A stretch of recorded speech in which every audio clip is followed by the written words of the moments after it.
Everyone has their own struggles.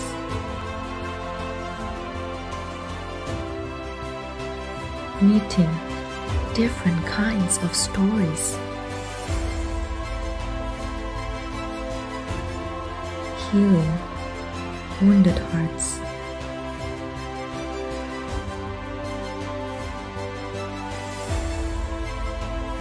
Growing Christ-like.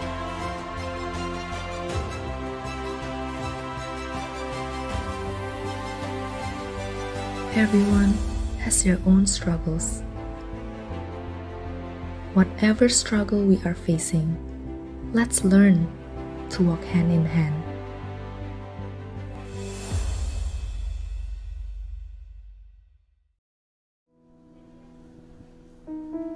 Shalom teman-teman semua, Welcome to Sing. Aku undang kita semua untuk bangkit berdiri. Kita mau mulai ibadah kita pada pagi ini dengan suatu pengakuan bahwa pertolongan kita adalah di dalam Tuhan yang menjadikan langit dan bumi. Turunlah kiranya atas kita sekalian anugerah dan damai sejahtera dari Allah Bapa dan Tuhan kita Yesus Kristus. Amin. Mazmur 103 ayat 1 dan 4 berkata, "Pujilah Tuhan hai jiwaku, pujilah namanya yang kudus hai segenap batinku. Dia yang menebus hidupmu dari lubang kubur, yang memahkotai engkau dengan kasih setia dan rahmat." Mari kita berdoa sebelum mulai ibadah pada hari ini. Tuhan Yesus, terima kasih Tuhan untuk kesempatan yang Kau berikan kami bisa beribadah bersama. Tolong Tuhan yang membimbing ibadah pada hari ini dari awal hingga akhirnya. Tuhan yang bimbing kami, masing-masing kami. Tolong Tuhan yang menyiapkan hati kami dan juga kami mau sungguh-sungguh memuji, memuliakan nama Tuhan dan juga mendengarkan firman-Mu. Terima kasih Tuhan, kami serahkan ibadah ini ke dalam tangan Tuhan. Dalam nama Tuhan Yesus kami berdoa dan bersyukur. Amin.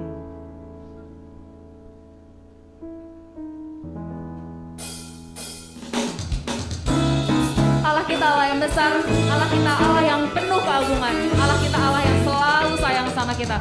Mari kita bersama-sama dengan tetap bangkit berdiri kita mengatakan, "Terpujilah namamu Tuhan, Kau kuat dan penuh kemuliaan bagi hidup kita."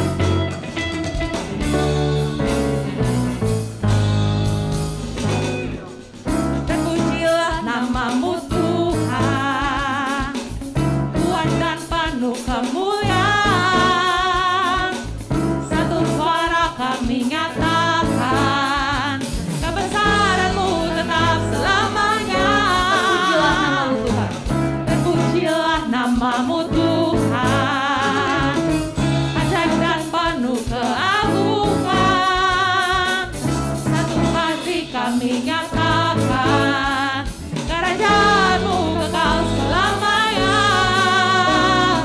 Oh, oh, oh, Engkaulah Raja atas dunia, yang menghancurkan kutub dan membebaskan jiwa. Kami bersorak bertepuk tangan, Kau Tuhan percaya dan memberitahu untuk selamanya. Mari kita ulangi lagu ini lagi, kita mau katakan terpujilah namamu Tuhan. Sambil bertepuk tangan kita angkat pujian. Terpujilah namamu Tuhan, kuat dan penuh kemuliaan. Satu suara kami katakan, kebesaran-Mu tetap selamanya. Oh, oh, oh, oh, Engkaulah Raja atas dunia.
Ku kan bangkit, nyatakan kemuliaan-Nya. Ku kan bangkit, nyatakan kebesaran-Nya. Sampai setiap lutut bertelut, semua lidah mengaku, Yesus Kristus Dialah Tuhan, Raja segala raja. Dialah Raja. Mari kita semua umat pilihan Allah.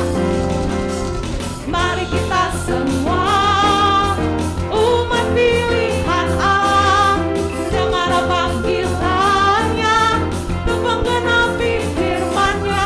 Sekaranglah waktunya untuk berdiri bagi bangsa ini. Mari maju umat pemenang. Sekali lagi, mari kita semua. Mari kita semua umat pilihan Allah, dengar panggilan-Nya untuk menggenapi firman-Nya. Sekaranglah waktunya untuk berdiri bagi bangsa ini. Mari maju umat pemenang. Ku kan bangkit, ku kan bangkit, nyatakan kemuliaan-Nya. Ku kan bangkit, nyatakan kebesaran-Nya. Sampai setiap lutut bertelut, semua lidah mengaku, Yesus Kristus Dialah Tuhan, Raja segala raja. Dialah Raja. Mari kita semua umat pilihan Allah. Kita semua umat pilihan Allah, dengarlah panggilan-Nya untuk menggenapi firman-Nya. Sekaranglah waktunya untuk berdiri bagi bangsa ini. Mari maju umat pemenang. Ku kan bangkit, nyatakan kemuliaan-Nya. Ku kan bangkit, nyatakan kebesaran-Nya. Sampai setiap lutut bertelut, semua lidah mengaku, Yesus Kristus Dialah Tuhan, Raja segala raja. Dialah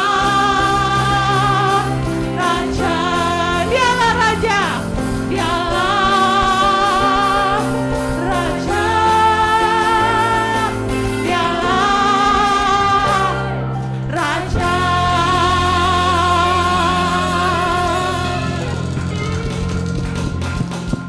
Dialah Raja Tuhan kita. Kita mau mempersiapkan diri. Kita datang kepada Tuhan. Kita mau duduk diam, mendengarkan apa yang Tuhan mau sampaikan kepada kita. Bapakku datang dan berserah. Bapakku datang dan berserah.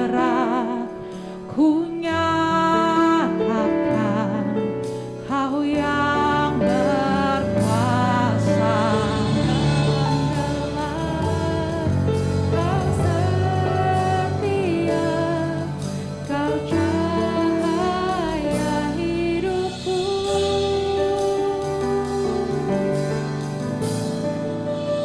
Kau kuatkan aku bertahan. Kau harapan dalam kesesakan. Kau buktikan kesetiaan-Mu Tuhan. Engkau Allah Immanuel.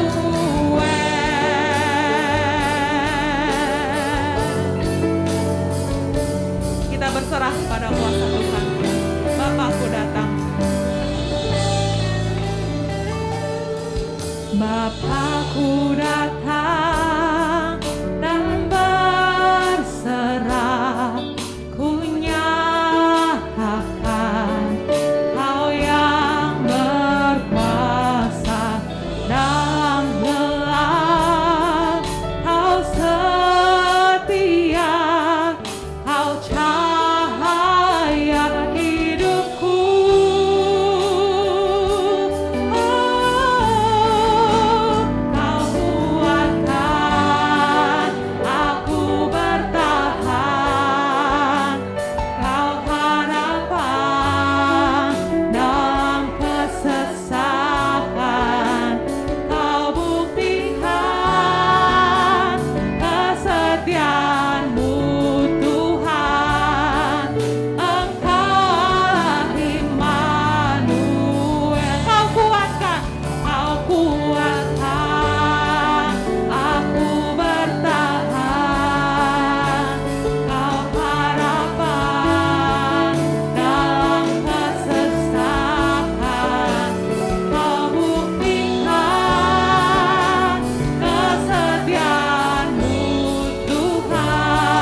Saudara-saudara, teman-teman, kita akan masuk dalam sebuah pengakuan dosa.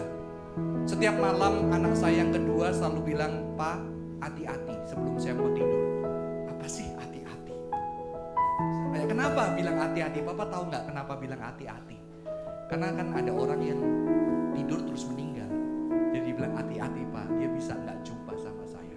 Dan dia bilang, "Pak, jangan mati dulu. Aku nggak siap kalau Papa mati dulu." Dan beberapa hari ini saya lihat Aska Kobusia. Dan saya lihat video ketika dia bilang sama papanya, "Kalau Papa mati, aku ikut mati. Karena aku nggak bisa hidup sama Papa." Dan pagi ini saya berefleksikan, apakah saya punya hati yang sama ketika datang kepada Bapa di surga? "Bapak, aku nggak bisa hidup tanpa Engkau. Aku butuh Engkau. Aku nggak bisa hidup tanpa Bapa. Tanpa Tuhan aku tidak bisa." Kita sudah biasakan kontrol hidup kita, pegang hidup kita, semua kita pegang. Akhirnya kita sadar bahwa kita perlu melepas. Perlu sampai ke satu titik kita sadar bahwa kita nggak bisa tanpa Dia. Sehingga kita mengatakan, "Kaulah kekuatanku, Kaulah Immanuel, tanpamu yang besertaku, aku nggak bisa jalani hari-hariku." Dan mari kita datang, pejamkan mata kita menghadap Tuhan dengan sebuah pengakuan dosa, dengan sebuah kejujuran. Kalau memang hari ini kita belum bisa, Tuhan, aku bisa hidup tanpa Tuhan sebetulnya, tapi aku tidak bisa hidup tanpa papaku, tanpa pacarku, tanpa orang tuaku, tanpa sahabat dekatku. Tapi jujur Tuhan, aku masih bisa hidup sepertinya tanpa Engkau. Tapi hari ini aku membuka hatiku untuk Tuhan berbicara. Untuk Tuhan berbicara, biarlah aku punya Tuhan kerinduan seperti anak kecil. Inilah artinya ketika Tuhan mengatakan barang siapa tidak seperti anak kecil. Anak kecil yang tidak bisa hidup tanpa orang tuanya. Yang merasa ketika orang tuanya meninggal, dia kehilangan arah hidupnya. Dan biarlah kita punya hati itu. Kita datang kepada Tuhan dengan segala keberadaan kita. Jujur di hadapan Tuhan. Mengakui kalau kita belum memiliki hati itu. Dan biarlah kita jujur. Dan biarlah kita meminta anugerah Tuhan boleh ada di dalam hati kita hari ini. Mari kita berdoa. Tuhan, ini kami yang sudah dilatih sejak muda kami, kecil kami, memegang seluruh hidup kami, mandiri dan kami bisa mengerjakan semuanya. Kedewasaan kami ditentukan ketika kami tidak minta tolong kepada seorang siapapun. Ketika kami bisa menyelesaikan semua permasalahan kami. Tetapi iman mengajarkan justru ketika kami melepaskan segalanya dan kami bergantung. Bukan berarti tidak bekerja Tuhan, tapi setelah kami bekerja kami tahu batas-batas kekuatan dan kesadaran kami melampaui kemampuan kami memegang hidup kami, memegang masa depan kami, memegang hidup kami. Kami terlalu angkuh Tuhan. Kami dibentuk dunia ini menjadi angkuh. Tapi hari ini biarlah kami menjadi anak-anak Tuhan yang menyadari ini. Dan kembali seperti anak kecil. Bapa, aku tidak bisa hidup tanpamu. Aku perlu Engkau di sisiku, memegang tanganku, menggandengku, mengangkatku bila ku jatuh, dan membantuku berjuang. Jadi perjuanganku bukan perjuangan sendiri, tapi perjuangan bersama dengan Engkau. Bersyukur Tuhan, kami percaya Engkau dengan segala anugerah-Mu dan Yesus yang sudah mati di kayu salib menerima kami dengan segala keterbatasan dan kelemahan kami, mengampuni dosa-dosa kami Tuhan. Di dalam nama Tuhan Yesus Kristus kami berdoa. Amin. Kau kuatkan aku bertahan.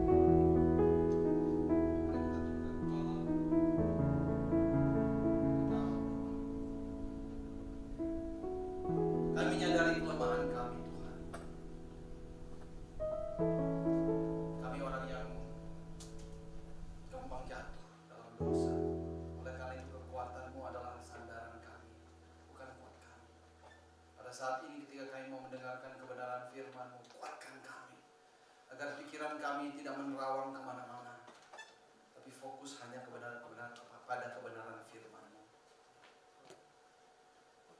Kami tahu firman-Mu itu adalah hidup yang kekal. Dan kami mau menimba kehidupan daripada Engkau. Karena hidup yang kami hidupi ini adalah hidup Kristus yang diberikan dengan cuma-cuma kepada kami. Oleh karena iman kami kepadanya. Pakai hamba-Mu yang tidak sempurna, apa yang sudah dipersiapkan, biarlah boleh memberkati setiap anak-anak-Mu yang rindu kepada kebenaran-Mu ya Tuhan. Jangan perhitungkan kelemahan kami, tapi lihatlah salib Yesus Kristus yang sudah mati buat kami semua. Berbicaralah kepada kami semua, nyatakan hikmat kehidupan-Mu kepada kami semua. Demi Kristus Tuhan kami berdoa. Amin. Silakan duduk teman-teman yang terkasih. Oke, pada pagi hari ini kita akan berbicara mengenai King Jesus. Kita akan membuka firman Tuhan dari kitab Wahyu.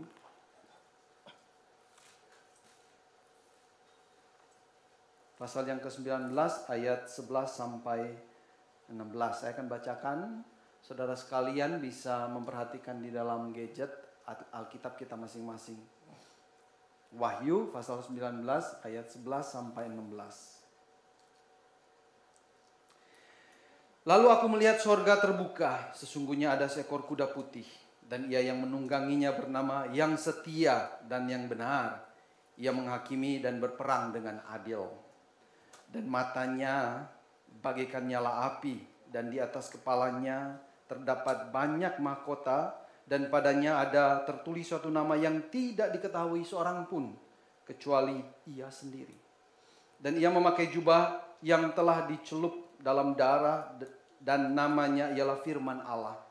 Dan semua pasukan yang di sorga mengikuti dia. Dan mereka menunggang kuda putih dan memakai lenan halus yang putih bersih. Dan dari mulutnya keluarlah sebilah pedang tajam yang akan memukul segala bangsa. Dan ia akan menggembalakan mereka dengan gada besi, dan ia akan memeras anggur dalam kilangan anggur, yaitu kegeraman murka Allah yang maha kuasa. Dan pada jubahnya dan pahanya tertulis suatu nama, yaitu Raja segala raja dan Tuan di atas segala Tuan.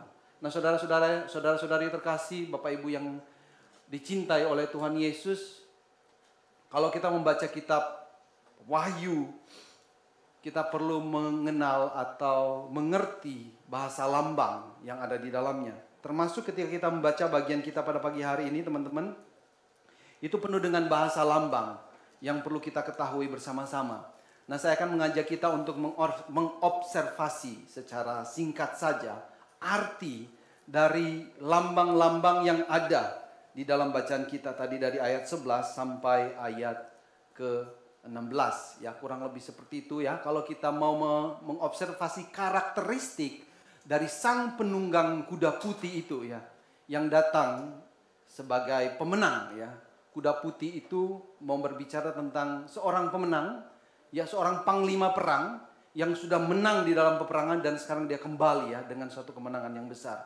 Nah, kita melihat karakteristik dari sang penunggang kuda putih itu ya. Yang jelas kita tahu itu adalah Yesus Kristus, dan ini mengacu pada satu kejadian di masa yang akan datang, tapi juga bisa di masa yang akan sekarang, kita akan melihatnya nanti.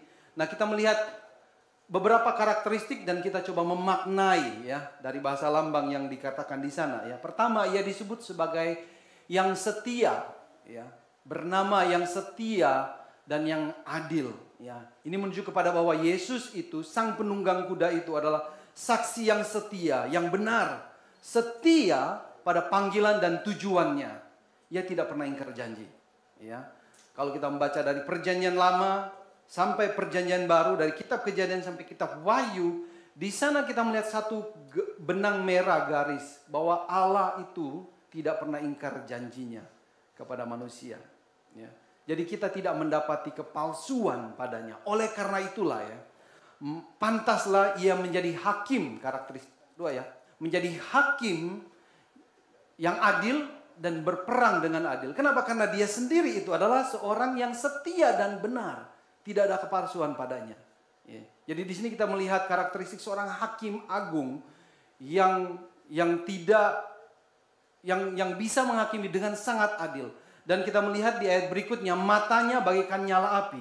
Ini menunjukkan satu penglihatan yang begitu tajam, sehingga bisa menembus sampai ke dalam hati kita yang paling dalam, yang mungkin kita sendiri nggak mengenal diri kita, tapi dia tahu siapa kita. Ini juga karakter seorang hakim, ya, hakim agung. Sehingga ketika orang berhadapan dengan dia atau berada di hadapan dia, semuanya telanjang, semuanya terbuka, tidak ada yang bisa disembunyikan. Kalau kita di dalam hidup ini kita bisa masih beralasan, kita salah dan kita beralasan, tapi di hadapan dia kita pun sadar, percuma beralasan dengan kenapa? Karena dia tahu apa yang ada di dalam hati kita. Karakteristik yang ketiga adalah kepalanya terdapat banyak mahkota. Ya, mahkota itu tanda kemenangan. Kalau kita berlomba atau berperang, kita menang, kita dapat mahkota. Raja juga memiliki mahkota, ya. Jadi mahkota ini juga tanda dia adalah seorang raja. Jadi sang penunggang kuda itu memiliki mahkota yang banyak. Dan kalau kita membaca di ayat di pasal sebelumnya, sang naga itu juga punya mahkota. Ya, binatang dari sang naga juga punya mahkota. Tapi kalau kita hitung, di sini dikatakan sang penunggang kuda itu mahkotanya banyak. Ya, sedangkan si naga ada 7 kalau nggak salah, binatang ada 10. Jadi terhitung, ya. Tapi ini banyak. Artinya kuasa dari sang penunggang kuda itu lebih besar daripada yang jahat itu, ya. Si naga ataupun binatang itu. Kuasanya jauh melampaui semuanya ini. Ini menunjukkan kemenangan dan kekuasaan yang jauh melampaui semua, bahkan manusia. Dulu kalau kita membaca dalam firman Tuhan, iblis menawarkan mahkota kepada Yesus ketika dia berpuasa di padang gurun, dan iblis membiarkan, kalau kamu menyembah aku akan memberikan semua kemewahan di dalam dunia ini. Itu satu mahkota, ya. Di dalam dunia ini. Dimana sampai hari ini manusia itu mencari mahkota itu. Yang sebenarnya Yesus tidak bermahkotakan itu sebenarnya, ya. Dan ketika kita tahu ketika dia di dalam pengadilan terakhir sebelum dia dibunuh, dia dimahkotai juga oleh duri. Ini satu ironi, ya. Buat kita semua manusia yang saat ini, yang berusaha mencari mahkota dunia ini, yang sebenarnya penebus kita, yang kita akui sebagai penebus kita, mencampakkan. Dan itu tidak dianggap sebagai mahkota, ya, buat dia. Mahkota di sini adalah kekuasaan yang dimiliki oleh Tuhan Yesus kepada kita semua. Oleh karena itulah banyak orang dunia tidak mengerti, ya, salah mengerti tentang mahkota ini. Mungkin itulah sebabnya di ayat berikutnya dikatakan di situ bahwa tidak ada nama atau tertulis nama yang tidak diketahui oleh seorang pun, ya, kecuali dia sendiri. Kita tidak bisa memahami dia secara sempurna. Kaum fundamentalis itu mengklaim bahwa mereka mengenal secara sempurna penebus mereka, Allah mereka. Tetapi ketika firman ini mengatakan tidak ada yang mengenal atau namanya tidak diketahui kecuali dia, itu menunjukkan ketidaksempurnaan dari pengenalan kita akan dia sendiri. Salah mengerti itu bisa terjadi. Oleh karena itu, sikap yang paling benar adalah terbuka. Kita terbuka kepada kemungkinan kebenaran yang ada di luar sana. Kita tidak mengklaim kita yang paling benar, ya, karena kita orang berdosa. Tapi kita terbuka, kita tidak gampang menghakimi. Kita menjadi seorang yang mau terus belajar. Itu sikap yang paling benar. Ya, metafora yang berikutnya, yang memakai jubah yang sudah dicelupkan dalam darah. Ya. Tafsiran mengatakan ini adalah darah dari lawan-lawannya yang sudah dia kalahkan. Tapi ada tafsiran yang lain mengatakan ini darahnya sendiri, darah anak domba. Darahnya sendiri untuk memenangkan peperangan itu. Ya. Dan saya lebih cenderung kepada penafsiran bahwa ini adalah darah yang di jubahnya adalah darahnya sendiri. Kenapa? Karena kalimat berikutnya namanya adalah firman Allah. Firman Allah yang jadi manusia, yang disebut sebagai anak domba Allah, yang berkorban mati untuk kita semua demi kemenangan itu. Ya. Jadi itu darahnya sendiri, sehingga tidak perlu terjadi peperangan. Kenapa? Karena dia mengorbankan dirinya sendiri untuk mencapai kemenangan tersebut. Metafora berikutnya, dia menjadi pemimpin, ya, dan memimpin pasukan surga, ya. Dan di sini kita nggak bisa bilang pasukan surga sebenarnya. Kenapa? Karena itu bukan pasukan sebenarnya. Mereka cuma menjadi pengikutnya. Kenapa? Bajunya itu dari lenan halus, ya. Itu bukan baju tentara, bukan baju pertempuran pada zaman itu. Itu baju yang sangat halus, ya. Dan itu berarti mereka itu mengikuti sang penunggang kuda putih itu mengklaim kemenangan yang sudah didapat oleh sang penunggang kuda. Gitu. Jadi mereka nggak berperang, mereka hanya ikut menang di dalam nama sang penunggang kuda. Ya. Peperangan sudah dimenangkan, nggak ada peperangan lagi, gitu ya. Lalu berikutnya dari dalam mulutnya, ya, keluar sebilah pedang tajam yang akan memukul segala bangsa. Ini juga adalah metafora dari firman Tuhan yang menghakimi, yang menilai kehidupan orang. Dan di sini dipakai sebagai hakim, ya, menghakimi dengan firman Tuhan segala bangsa yang ada. Jadi tidak ada yang akan tersembunyi. Firman Allah, yaitu Yesus Kristus, berdaulat atas segala sesuatu dan segala sesuatu tunduk kepadanya. Ya, dan ia akan memeras anggur dalam kilangan anggur, yaitu kegeraman murka Allah yang maha kuasa. Ya. Yesus menanggung murka Allah sebenarnya. Ya, sehingga setiap kita yang percaya kepadanya tidak perlu menanggung murka Allah itu. Karena sudah ditanggung oleh Yesus Kristus. Tapi orang yang tidak percaya dan hidup berdasarkan keinginannya sendiri, mereka akan menanggung murka Allah tersebut. Ya. Dan yang terakhir, pada jubahnya dan pahanya ada tertulis nama Raja segala raja dan Tuan di atas segala tuan. Nah, ini semacam kesimpulan bahwa apa yang digambarkan dari atas karakteristiknya itu, dia adalah Raja segala raja, Tuan dari segala tuan.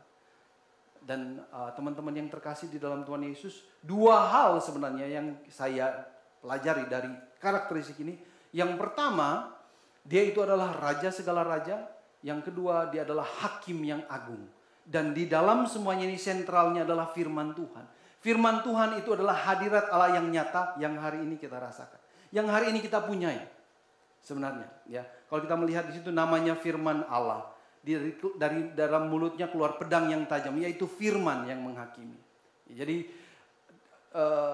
seorang raja yang maha kuasa, Raja segala raja, seorang hakim yang agung, dan itu di dalamnya ada kebenaran firman Tuhan.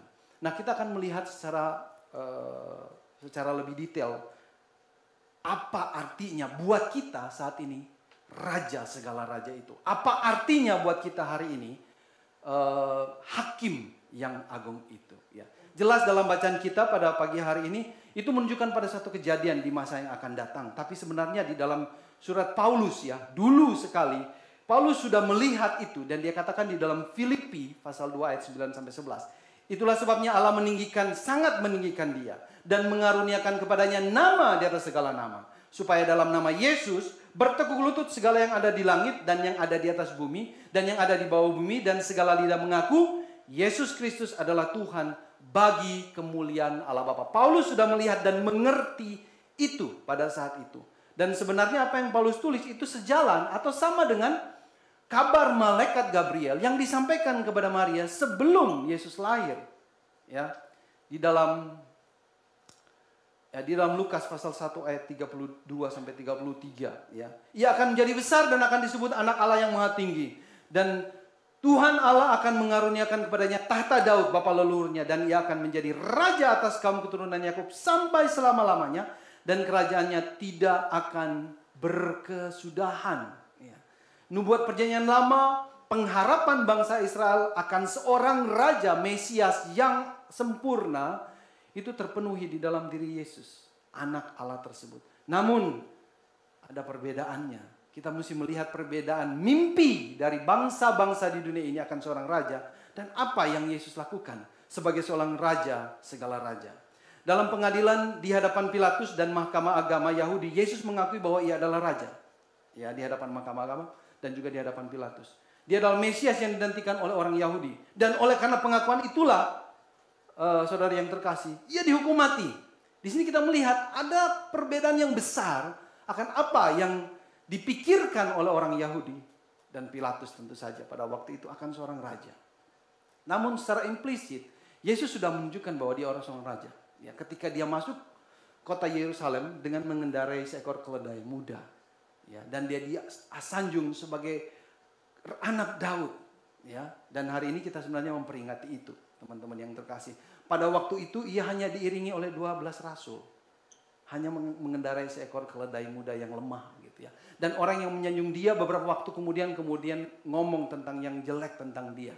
di hadapan Pilatus. Tetapi satu hari nanti dia akan mendarai ekor kuda yang putih dan gagah dan diiringi oleh malaikat-malaikat yang luar biasa banyaknya. Dan di situ semua mata akan melihat dengan jelas raja seperti apa sebenarnya Yesus Kristus itu. Dulu Pilatus tidak mengerti kerajaan seperti apa yang rajanya itu lemah seperti Yesus. Buat Paulus tidak ada yang lebih hebat dan kuat daripada kerajaan Romawi. Misi kerajaan Romawi dahulu itu adalah Pax Romana, ya, kedamaian Roma. Jadi Romawi, kerajaan Romawi itu percaya bahwa mereka adalah orang-orang yang membawa damai dan keadilan di muka bumi ini. Under Romans rule gitu ya. Karena Romawi membawa damai, oleh karena itu Kaisar Romawi memiliki legitimasi untuk memanggil atau memaksa orang-orang untuk mengorbankan dirinya untuk kebaikan kekaisaran Roma pada waktu itu sekaligus untuk kebaikan kaisarnya sendiri.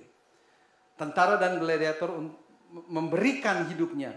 Warga sipil bahkan memberikan hidupnya demi kerajaannya. Dan kita tahu ya ada perbedaan yang jelas di sini. Kaisar minta warganya untuk berkorban. Tapi Yesus Kristus Raja Agung dalam kerajaannya yang berkorban siapa? Kita udah tahu jawabannya, teman-teman yang terkasih di dalam Tuhan Yesus. Sampai hari ini, semua negara, semua ideologi mengemban misi yang sama, yaitu menciptakan negara atau dunia yang damai dan adil. Lalu bertanya, apakah misi ini sampai, tercapai? Dulu Kekaisaran Romawi mengemban misi yang sama. Dan kita tahu apa yang terjadi dengan mereka. Hari ini semua negara mengklaim dengan kekuasaan yang besar untuk menciptakan keadilan dan kedamaian. Apakah mereka berhasil? Apa saat ini dunia sudah menjadi dunia yang adil dan damai? Saudara-saudaraku yang terkasih, kita tahu jawabannya. Dalam percakapan Yesus dengan Pilatus di dalam Injil Yohanes ayat 8, pasal 18. Yesus berkata kepada Pilatus bahwa kerajaannya bukan dari dunia ini. Ya. Kerajaanku bukan dari dunia ini. Akan tetapi kerajaanku bukan dari sini. Ya. Engkau mengatakan bahwa aku adalah raja. Untuk itulah aku lahir. Dan untuk itulah aku datang ke dalam dunia. Dia mengakui dia raja. Ya. Supaya apa? Memberi kesaksian tentang kebenaran. Setiap orang yang berasal dari kebenaran mendengarkan suaraku. Selama hidupnya di dunia. Yang dilakukan Yesus bukan seperti raja-raja yang kita kenal dalam sejarah dunia ini. Ya. Tapi dia adalah one of the kind. The king. Ya. Dia menggunakan kekuatan kuasanya untuk berpihak kepada golongan lemah. Tanpa memikirkan kepentingan diri. Tanpa memanipulasi kelemahan-kelemahan golongan tersingkir untuk kepentingan diri. Enggak.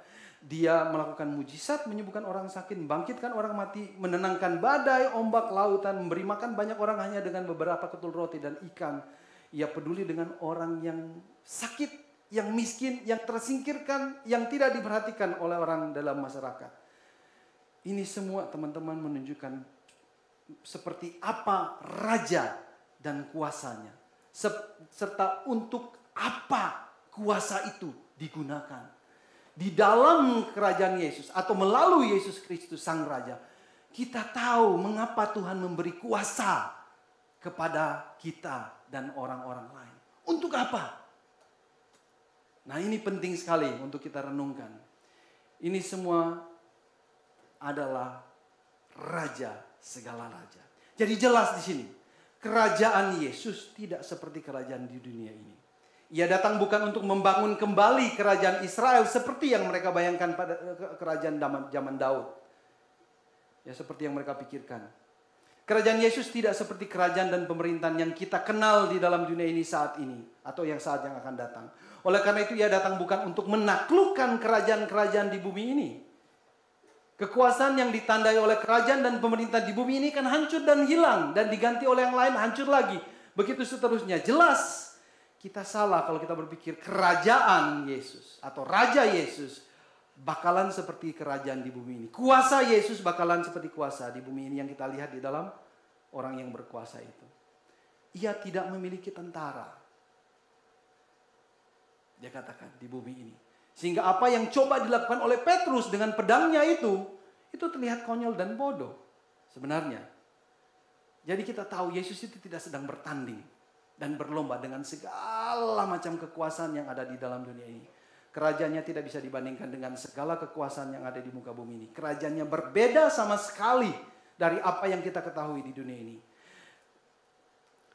Jadi saudaraku, jika kita sampai masih saat ini berpikir bahwa kekuasaan yang digambarkan di dalam kitab Wahyu seperti kuasa yang kita bayangkan di dalam dunia ini, mungkin kita perlu mengubah pola pikir kita. Mungkin Yesus tidak akan datang seperti seorang yang menang peperangan yang kita nonton di dalam film Lord of the Rings misalnya. Atau seperti kita melihat pawai-pawai alat-alat tempur ya di Korea Utara atau di Rusia. Mungkin dia tidak akan datang seperti itu. Ya. Saudaraku yang terkasih, kuasa dan kerajaan dunia ini menginginkan kenaikan pangkat. Kuasa dan kerajaan dunia memegang filosofi menara Babel. Makin naik, makin naik.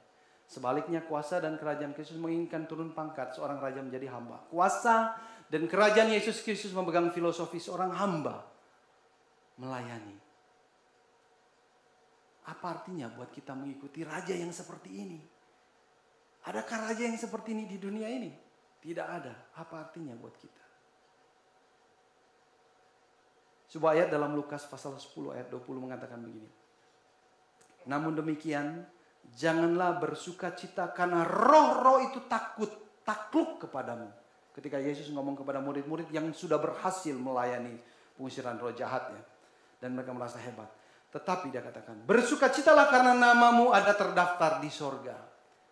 Yang dimaksudkan adalah jangan bergembira karena keberhasilan-keberhasilanmu. Walaupun keberhasilan itu kamu katakan berkat dari Tuhan. Keberhasilan memiliki kuasa, kerajaan, pemerintahan. Mungkin dalam masa kita senang sekali ketika apa? Kita memiliki penambahan kuasa. Gaji kita naik, kenaikan pangkat. Dan segala macam berkat yang kita sebut dari Tuhan. Tetapi kata Tuhan Yesus, bergembiralah, bersukacitalah. Karena relasimu dengan Sang Raja. Namamu tercatat di sorga. Yang kita banggakan, kita puja, tinggikan adalah karya Kristus. Yesus itu. Bukan lagi karya kita. Kita sudah hilang di dalam Kristus. Karena kita hidup di dalam kebenarannya. Sehingga Kristus menjadi segala-galanya buat kita.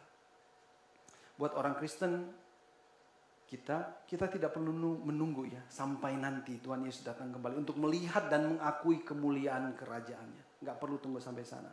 Kita saat ini yang sudah percaya kepada Yesus, yang sudah mengalami lahir baru di dalam roh, kita tunduk kepada Dia karena kita sudah melihat kemuliaan Sang Raja itu. Walaupun tidak sempurna. Already but not yet. Ya kan? Nah, 1 bulan yang lalu saya sharing tentang Gospel Center Life dan saya sudah share tentang perpindahan dari kerajaan kegelapan kepada kerajaan terang. Ketika kita mengakui Dia sebagai Raja saya di hidup ini, menyerahkan hidup kita, kita udah berpindah dari kerajaan kegelapan. Dulu raja kita itu gelap, iblis. Sekarang raja kita Yesus. Kita ada berpindah gitu ya. Oleh karena kematiannya di atas kayu salib. Ini berarti kita adalah warga negara kerajaan sorga. Sejak kita percaya kepada Dia. Bukan sejak kita meninggal nanti ya. Tapi sejak kita saat ini juga percaya, kita sudah menjadi warga negara kerajaan surga. Implikasinya 2. 1, dunia adalah rumah sementara. Teman-teman. Ini kita sedang berjalan pulang ke rumah kita. Di mana Yesus memerintah dengan sempurna. Dan kita harus selalu ingat akan realitas kita yang baru ini. Oleh karena iman. Ini realitas kita. Kita harus ingat. We are not the children of the world, but the children of God. We belong to Him. Kita tinggal di dalam dunia ini, tetapi kita bukan berasal dari dunia ini. Kita tidak menaruh harapan kepada dunia dengan segala janjinya, tetapi kepada janji Allah di dalam Yesus Kristus. Namun, saudaraku yang terkasih, untuk mengingat dan terus berharap saja kita berhadapan dengan kita dihadapkan pada tantangan yang tidak kecil. Bahaya godaan untuk menaruh harapan kepada dunia selalu ada. Sama seperti Yesus ketika dia di padang gurun, dia digoda oleh si iblis. Untuk tidak percaya kepada panggilannya, tapi percaya kepada apa yang iblis tawarkan kepada dia. Kemegahan dunia ini. Os Guinness dalam bukunya The Long Journey Home mengingatkan bahwa jika kita tidak berhati-hati, harapan kita akan kedatangan Yesus kembali dapat ditumpulkan oleh pengalihan kepada keindahan lain. Yang menulis begini. Masyarakat modern itu sendiri adalah suatu pengalihan yang besar. Republic of Entertainment.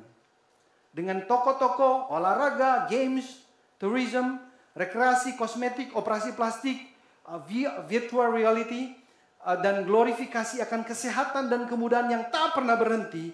Budaya kita adalah konspirasi raksasa untuk membuat kita lupa akan kefanaan dan kematian kita. Tantangan untuk mengingat dan menaruh harapan hanya kepada Raja Yesus saja tidak kecil, teman-teman yang terkasih. Apalagi di usia kita sedang muda dan ingin mencoba banyak hal. Kita seakan-akan seperti domba di tengah serigala. Namun, kita harus menguatkan hati kita. Karena kemenangan sudah diraih oleh Yesus. Bukan oleh kita, ingat itu. Oleh Yesus. Kita harus terus ingat, berharap kepada Yesus. Karena kita adalah anak-anak Allah yang Maha Tinggi. Ingatan dan harapan inilah yang ada di dalam firman Tuhan. Dan firman Tuhan akan menolong kita untuk terus mengingat dan berharap kepada janji-janji Allah. Seperti Yesus yang menghadapi godaan dengan firman Tuhan, demikian kita hari ini. Betapa sentralnya firman Tuhan itu. Dan dalam menjaga itu kita perlu membaca firman Tuhan. Di dalam membaca firman Tuhan, proses perubahan natur itu terjadi, teman-teman. Sehingga apa? Yang kedua, cara hidup kita sesuai dengan tempat di mana kita asal. Ya, saya sudah sharing sebulan yang lalu ya. Perubahan hidup itu bersumber karena paspor kita udah ganti gitu. Bukan paspor lagi dalam dunia kerajaan gelap, tapi paspor kita adalah kerajaan terang. Ya, sama seperti kalau kita pindah menjadi warga negara Amerika Serikat. Banyak hal yang kita tinggalkan, kita nggak bisa pakai di sana. Budaya, cara ngomong, cara berpikir, ganti. Dan ini ilustrasi ketika saya orang Indonesia mengganti paspor dan menjadi warga negara Amerika Serikat. Banyak hal yang di Indonesian saya harus saya tinggalkan. Demikian juga ketika kita berpindah dari kerajaan kegelapan, kerajaan kepada kerajaan terang. Banyak hal yang harus berubah. Dan itu nggak gampang. Karena nggak gampangnya Tuhan katakan aku mengirim Roh Kudus untuk mengingatkan dan menguatkan kamu. You are not alone. Dan yang kedua, peran dari komunitas orang Kristen itu sangat krusial ketika kita ngomong tentang perubahan gaya hidup ini. Komunitas ini nih, seperti ini, sangat krusial. Kalau komunitas ini penuh dengan judgmental community, gitu ya, yang ngomongin kesalahan orang lain, itu akan merusak komunitas. Komunitas saat ini sebenarnya komunitas yang perlu menerima dan mengakui kelemahan sendiri. Menerima kelemahan orang lain. Ya.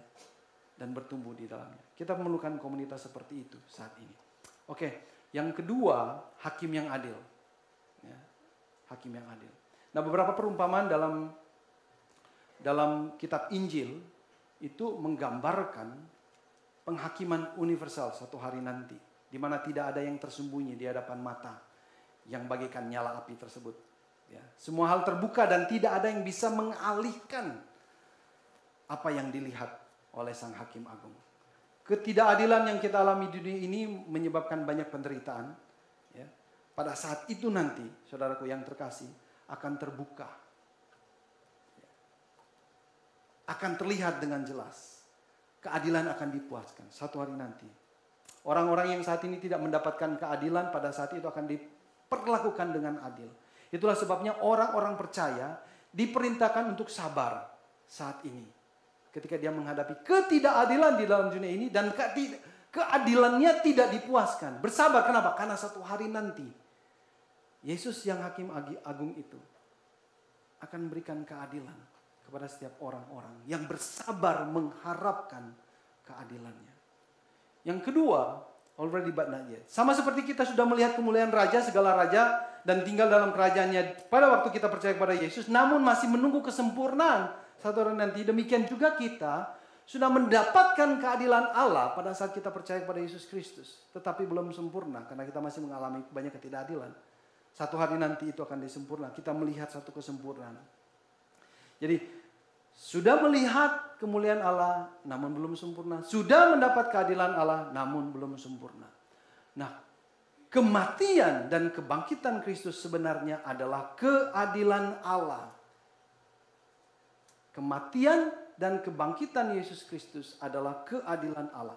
Kematian Kristus, teman-teman, adalah kematian terhadap segala daya upaya manusia yang tidak mungkin dapat membawa manusia mencapai keadilan Allah. Keadilan itu tidak dapat dicapai oleh pekerjaan kita sebaik semulia apapun pekerjaan baik itu. Kebangkitan Kristus adalah kebangkitan terhadap kebenaran keadilan Allah. Hanya melalui Kristus kebenaran dan keadilan itu dapat tercapai. Keadilan Allah hanya dapat dicapai melalui iman kepada Yesus Kristus. Irenaeus, salah seorang bapak gereja menulis adalah tugas utama orang Kristen untuk memikirkan kematian mereka. Orang Kristen harus memikirkan kematian. Pertama-tama yang mereka pikirkan adalah kematian Kristus. Kematian Kristus sama dengan kematian kita karena ia mati terhadap kematian kita karena dosa. Kematian Kristus sama dengan kematian kita. Dia mati untuk dosa-dosa kita dan untuk upah dari dosa-dosa kita. Kematian dan kerusakan kita. Kematian Kristus memerdekakan kita dari kematian. Sehingga, ini penting teman-teman, kematian Kristus adalah penghakiman atas dunia ini. Kematian Kristus menjelaskan bahwa Allah tidak memiliki harapan apapun bahwa manusia mampu mengubah dunia menjadi tempat yang lebih baik lagi.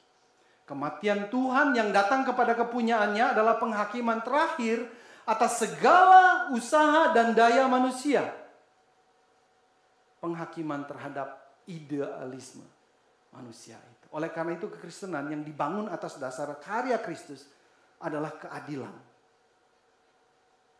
Keadilan itu sendiri yang harus hadir di tengah dunia ini. Orang-orang Kristen adalah orang-orang yang sudah mengalami keadilan Allah. Orang-orang Kristen adalah orang-orang yang sudah mati terhadap ambisi pribadi dan idealisme manusia. Teman-teman, orang-orang Kristen adalah orang-orang yang hidup dalam Kristus, dalam hidup Kristus, hidup dalam kebenaran Kristus. Paulus menulis begini, namun aku hidup, tetapi bukan lagi aku sendiri yang hidup, melainkan Kristus yang hidup di dalam aku.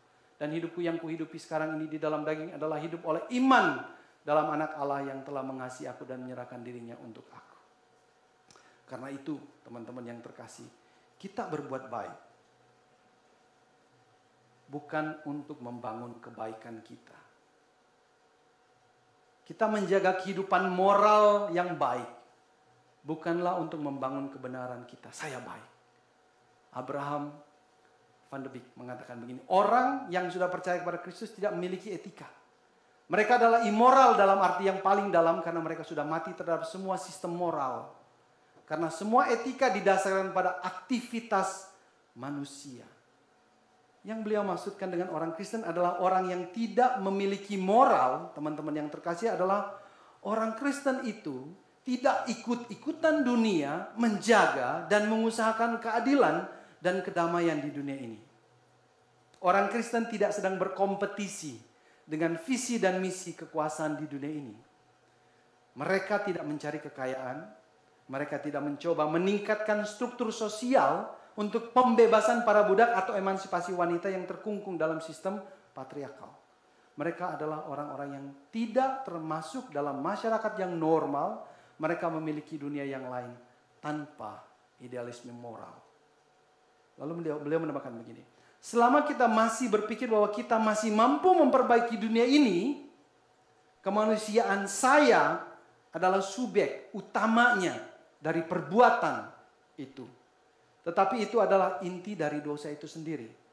Ya, kita memikirkan bahwa kita milik kita sendiri dan dapat menentukan nasib kita sendiri dan kita bukan milik Allah. Sebaliknya, pesan Injil teman-teman yang terkasih adalah kita telah mati terhadap diri kita sendiri dengan segala nafsunya dan hidup di dalam Kristus. Kita milik Kristus dan semua yang kita lakukan adalah mati terhadap keinginan kita sendiri dan hidup di dalam Kristus Yesus. Dan ini sebenarnya perkataan yang ditulis oleh Paulus dalam Efesus pasal 4 ayat 22 sampai 24, teman-teman. Ketika kita hidup di dalam Kristus yang sudah menghakimi kita. Bahwa kamu berhubungan dengan kehidupan kamu yang dahulu harus menanggalkan manusia lama yang menemui kebinasaannya oleh nafsunya yang menyesatkan. Supaya kamu dipaharui di dalam roh dan pikiranmu dan mengenakan kemanusiaan baru yang telah diciptakan menurut kehendak Allah di dalam kebenaran dan kekudusan yang sesungguhnya. Proses menanggalkan manusia lama dan mengenakan manusia baru bukanlah proses menjadi manusia yang lebih bermoral baik. Beyond that. Lebih besar daripada itu. Melainkan proses bertumbuh menjadi warga negara kerajaan sorga, teman-teman. Proses bertumbuh menjadi semakin serupa dengan Kristus. Hidup di dalam identitas kita yang sebenarnya di dalam Yesus Kristus. Jadi sehingga setiap perbuatan baik kita, teman-teman yang terkasih, menjadi manusia yang bermoral baik bukanlah pertama-tama menjadikan dunia ini a better place. Kalau kamu, oke, kita harus taat lalu lintas, oke, kita harus taat ini, kita harus tunduk pada kuasa. Maksud di dalam pikiran kita orang Kristen bukan untuk menjadikan negara ini menjadi negara yang lebih baik lagi. Lebih besar daripada itu. Itu adalah ekspresi diri kita. Yang adalah anak-anak Allah. Itu adalah proses ekspresi dari diri kita. Untuk menjadi serupa dengan raja, segala raja, hakim yang agung. Inilah makna dari sanctification. Jadi ketika kita mau menjadi seorang bermoral baik. Sebenarnya di dalam kekristenan itu disebut dengan proses sanctification. Menjadi lebih kudus. Menjadi lebih serupa dengan Kristus. Kita semakin menyadari diri kita adalah kepunyaan Kristus. Kita ada di dalam Dia. Kita hidup di dalam keadilan dan kebenaran Allah, teman-teman. Kita menolak berbuat dosa. Kita bersikap tidak baik. Kita menolak untuk bersikap tidak baik. Bukan karena hukum. Tetapi karena aku menyadari, that is not who I am. Aku ini, karena sudah mendapatkan keadilan Allah dan hidup di dalam damai sejahtera,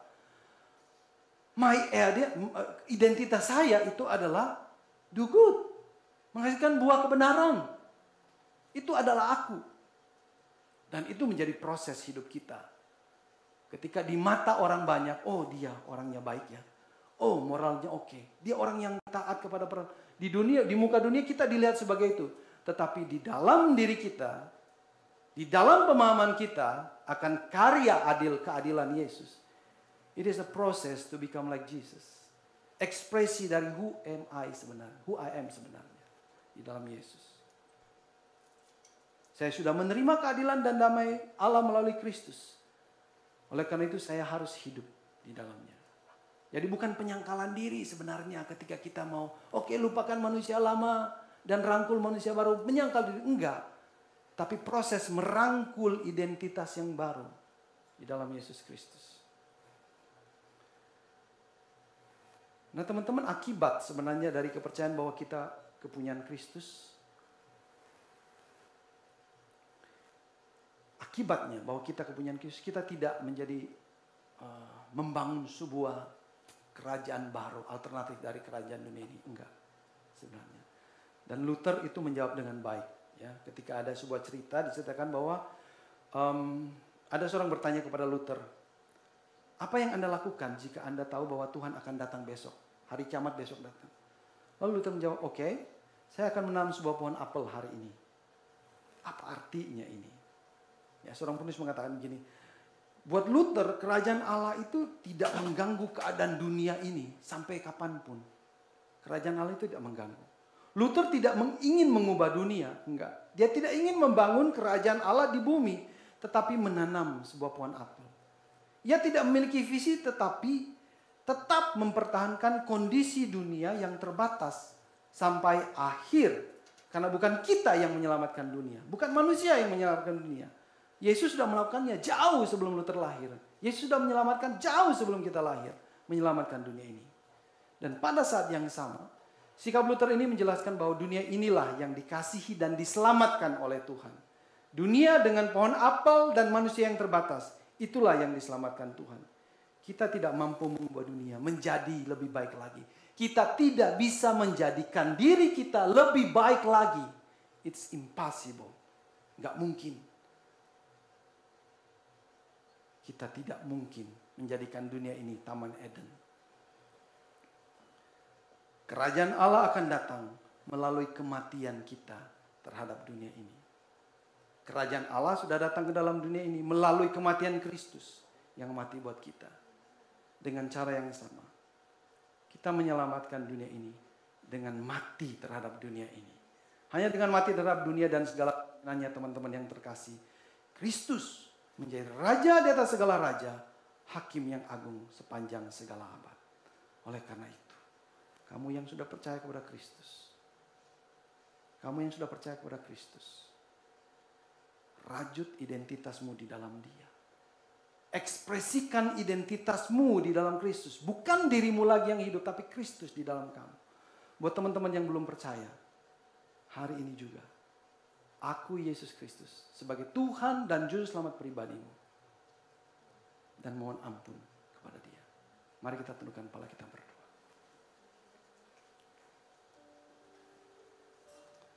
Sungguh besar karyamu Tuhan. Sungguh ajaib pengorbananmu Tuhan. Terlalu indah untuk kami bisa bayangkan. Siapakah kami ini Tuhan sehingga Engkau melakukan suatu kebaikan yang tidak bisa dilakukan oleh manusia satupun. Kecuali Yesus Kristus. Namun karena kasih-Mu itu Tuhan, Engkau melakukannya. Karena Engkau tahu kami hanyalah debu dan kami berdosa. Kami mohon ampun. Kami mau kembali kepadamu Tuhan. Kembali ke rumah Bapa. Engkau membuka tangan-Mu Tuhan. Dan siap merangkul kami. Apakah kami siap untuk datang. Dan memberikan hidup kami kepada Engkau. Tuhan, terima kasih untuk Yesus Kristus. Ajar kami untuk mati terhadap ambisi. Ajar kami untuk mati terhadap keinginan kami. Ajar kami mati terhadap segala kebanggaan keberhasilan. Ajar kami untuk merangkul Yesus. Dan hanya hidup di dalam Yesus. Untuk Yesus. Demi Yesus. Demi Kristus Tuhan. Kami berdoa. Kami mengucap syukur. Amin.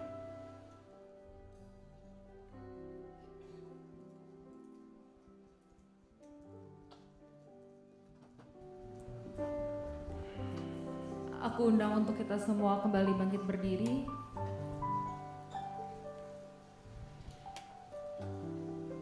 Kita mau mengakui pengakuan iman kita, pengakuan iman rasuli yang berbunyi demikian. Aku percaya pada Allah, Bapa yang Maha Kuasa, Khalik langit dan bumi, dan kepada Yesus Kristus, Anaknya yang tunggal Tuhan kita, yang dikandung dari Roh Kudus, lahir dari anak darah Maria, yang menderita sengsara di bawah pemerintahan Pontius Pilatus, disalibkan, mati dan dikuburkan, turun ke dalam kerajaan Allah. Pada hari yang ketiga, bangkit dari antara orang mati, dari surga, bersama Allah, Bapa yang Maha Kuasa, dan dari sana Ia akan datang untuk menghakimi orang yang hidup dan mati. Aku percaya pada Roh Kudus, gereja yang kudus dalam, persekutuan orang kudus, pengampunan dosa, kebangkitan tubuh dan hidup yang kekal. Silakan duduk kembali. Saatnya kita. Shalom teman-teman. Tiba waktunya untuk memberikan apa yang Tuhan telah berikan kepada kita. Persembahan bisa dilakukan dengan meng-scan barcode atau ditujukan ke nomor rekening yang tertera di poster. Mohon mencantumkan angka 3 di belakang nominal persembahan. Kiranya persembahan ini dapat memperluas kerajaan Tuhan di muka bumi. Berikut ini adalah Sing News edisi 10 April 2022. Kebaktian Jumat Agung GKI Puri Indah akan diadakan hari Jumat tanggal 15 April jam 8 dan 10.30 pagi. Ibadah akan dibawakan oleh guru Injil Tan Kian Guan bertemakan The Cross. Minggu depan, tanggal 17 April, kita akan bergabung di Kebaktian Umum GKY Puri untuk merayakan kebangkitan Tuhan Yesus. Ibadah Paskah akan dibawakan oleh Pendeta Timotius Fu dengan tema The Empty Tomb. Teman-teman dapat menghadiri secara onsite maupun online jam 6 dan 8 pagi. Ibadah Sing akan kembali diadakan hari Minggu tanggal 24 April. Ibadah akan dibawakan oleh Evangelis Asri Ningrum dengan tema Overcoming Addiction. Sing Study akan kembali hadir hari Selasa tanggal 19 April. Guru Injil Tan Kian Guan akan membahas pertanyaan, Christ's righteousness imputed or infused?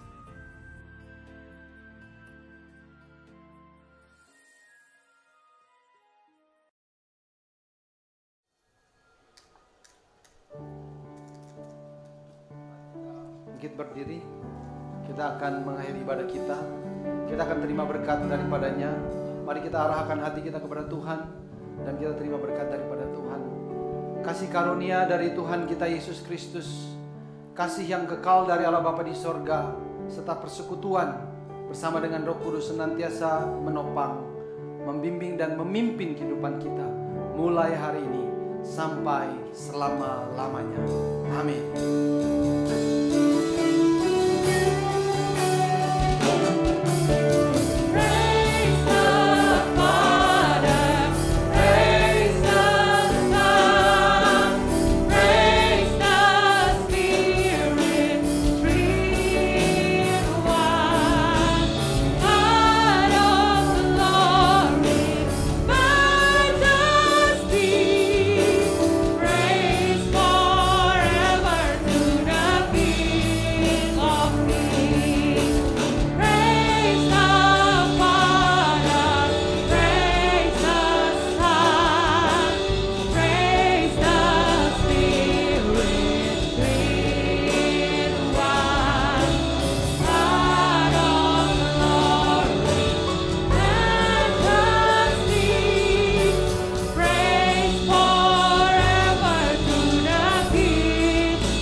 It is my Lord God who made me.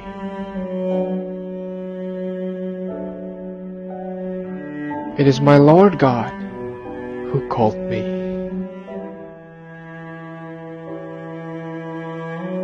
It is also my Lord God who sent me. All that I am, it is the grace of God.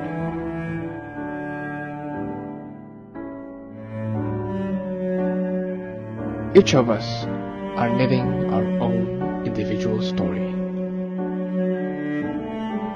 Some are trying to heal their wounded hearts.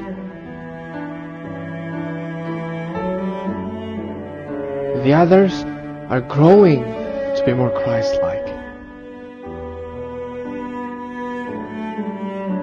We may be different from one another, but all in all, let's learn to walk hand in hand. Sing, to knit, to heal, to grow together.